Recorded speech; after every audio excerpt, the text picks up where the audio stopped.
It's another edition of Time About the Movies, and welcome to November 1990. We're looking at November 2nd, and we've got 6 movies to look at today, so let's go ahead and jump right on into it. And who says you need to make horror movies before Halloween? This one just came a couple days after Halloween, and it's probably one of the most underrated horror movies ever made. It's Jacob's Ladder, starring Tim Robbins and directed by Adrian Lyne of Fatal Attraction fame.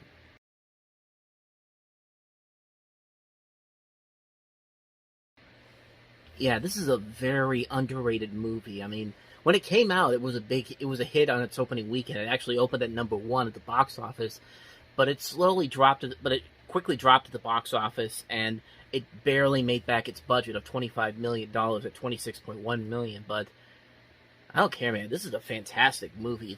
It's a really good psychological horror thriller. I mean, the visuals that are in this movie are genuinely still terrifying after all these years. The premise is very good. Tim Robbins does a fantastic job in here, playing this post-war. He was in Vietnam, and he keeps having these post-traumatic. He has PTSD kind of, and he has these strange, weird visions and hallucinations that still look terrifying even to this very day. Like, over 30 years later, these special effects still hold up very well. And it's a great movie overall. I think all the performances here are very good. You have Elizabeth Pena in here, Danny Aiello, Jason Alexander, a young Macaulay Culkin just before he was about to have his big success a couple weeks from now. But yeah, this movie still holds up to this very day. It's very tense, very chilling, very horrifying. And it's written by Bruce Joel Rubin, who won the Oscar for writing Ghost. And it's just a very good movie all around. It's a very good psychological horror thriller that has these creepy visuals that just mess with your brain every time you finish watching it. It still holds up with you. It still holds up very well as time has gone on. It's a very good movie. I'd say definitely check it out if you haven't seen it already, because it's definitely worth a watch. Jacob's Ladder is a fantastic movie. And maybe underrated is kind of an understatement, but I know that the movie was considered somewhat of a minor disappointment financially, but the movie's fantastic either way. If you want a good psychological horror thriller, Jacob's Ladder is definitely worth the watch. It's a lot better than Fatal Attraction, honestly, so that's my thoughts on Jacob's Ladder. Let's go to another movie that was seen as some might say it's an underrated movie, but I don't know. It's Prince's Graffiti Bridge.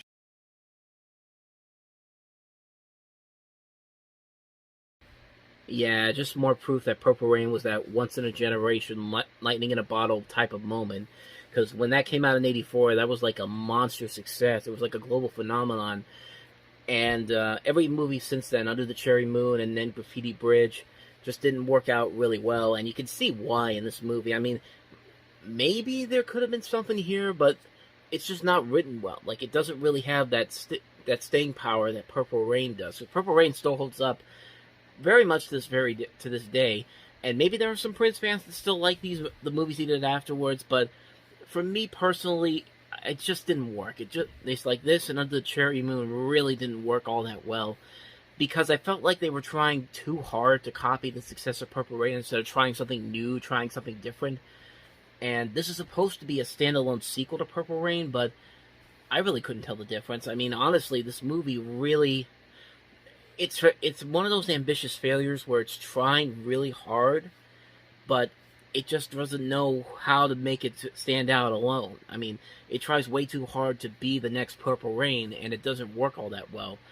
Soundtrack's great. I mean, the soundtrack outsold the movie, honestly. It has more of a longevity than the actual movie does, but that doesn't really say much. Yeah, Prince is a great rock musician, but this movie just proves that Purple Rain was that once-in-a-lifetime thing that he's not really going to ever he could never really try to copy. But so that's my thoughts on Graffiti Bridge. It's a movie that doesn't really work all around, despite a decent cast to it, but it just doesn't have that same spark and magnetism that something like Purple Rain did. I mean, like I said, some Prince fans might like it, but yeah, overall, I didn't really enjoy it all that much. So let's go ahead and move on to the next movie, and that is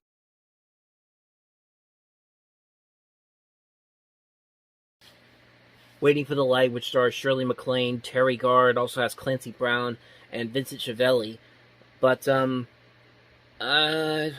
don't know. Judging from this trailer, Like, judging from the trailer, I don't think there really is a whole lot there story-wise to make this work. I think this is a movie that's just going solely off the performances of McClane and Garth, who have proven that they can be very good in good material. But when you look at this movie, there really isn't a whole lot there, in the trailer at least, that sounds promising. And the movie doesn't really have much of a cult following with it. So, I don't know, maybe it's one of those movies where it does have that little cult following, but I don't hear anybody ever talking about it all that much. I can't really comment on it because I haven't seen it, but that trailer doesn't really give me a whole lot of promise for it. So that's Waiting for the Light. Let's go ahead and move on to the next movie, and that is Roger Corman's Frankenstein Unbound.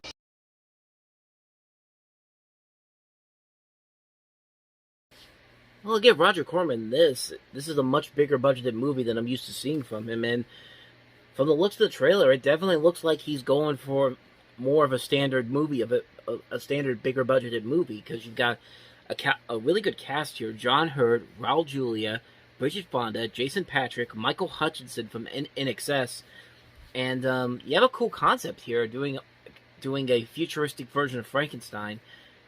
I mean, it could be good. It could be really interesting. Like, this could be something where it's still very much a Roger Corman movie, but it's not like the cheesy, corny Roger Corman movies that we've gotten from the past. But I can't really comment on it because I haven't seen it. But I mean, the trailer and even the poster for this looks really promising too. The poster is just this eye that looks like it has all these different pieces coming into his eye. Like he has like different colored eye colors to him, and that's a cool little image there. So I don't know, maybe this actually might have something more than I would have ever gotten from it, judging from the title, but I don't know, I'm kind of curious to check it out. Frankenstein Unbound. Let me know if you've seen it, if it's any good. I'm kind of curious to check it out. So let's go ahead and move on to the next movie, and that is Robert Altman's Vincent and Theo.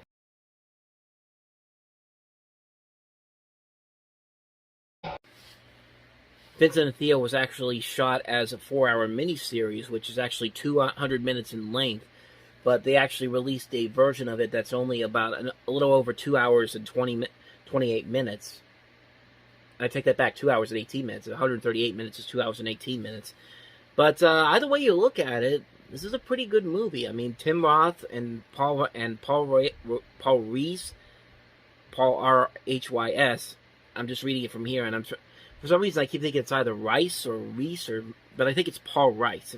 If it's not, please let me know. But yeah, this is a pretty good movie. It's a pretty good movie based on talking about the story of Vincent Van Gogh and his brother, and it looks pretty. It is a really good movie. I like the visual look of the film. I like the music. I like Roth and Reese's performances. The writing overall is very good, and I think that it does keep your interest all the way through. It's definitely one of Robert Altman's more underrated movies. I don't know where it's marked in terms of his greatest movies. I don't think a lot of people really talk about it. I think when you think of Robert Altman, you think of stuff like, MASH, Popeye, Gosford Park. I know there's some other ones here. I'm trying to think for a second. McCabe and Mrs. Miller, Nashville. I've actually got the list here. I'm trying to see here because I know there's more. The Player, his next movie is a great Robert Altman movie. Shortcuts is a great movie.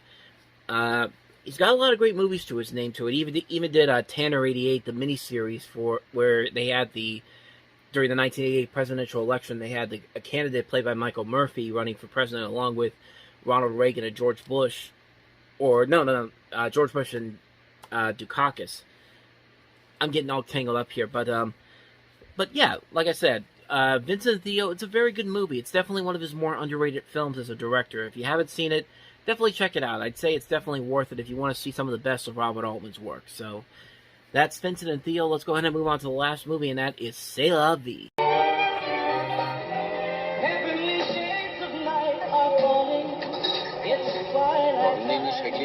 Out of the mist, your voice is calling. It's twilight.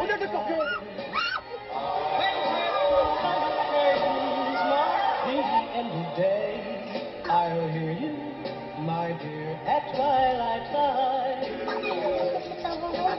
Evening shadows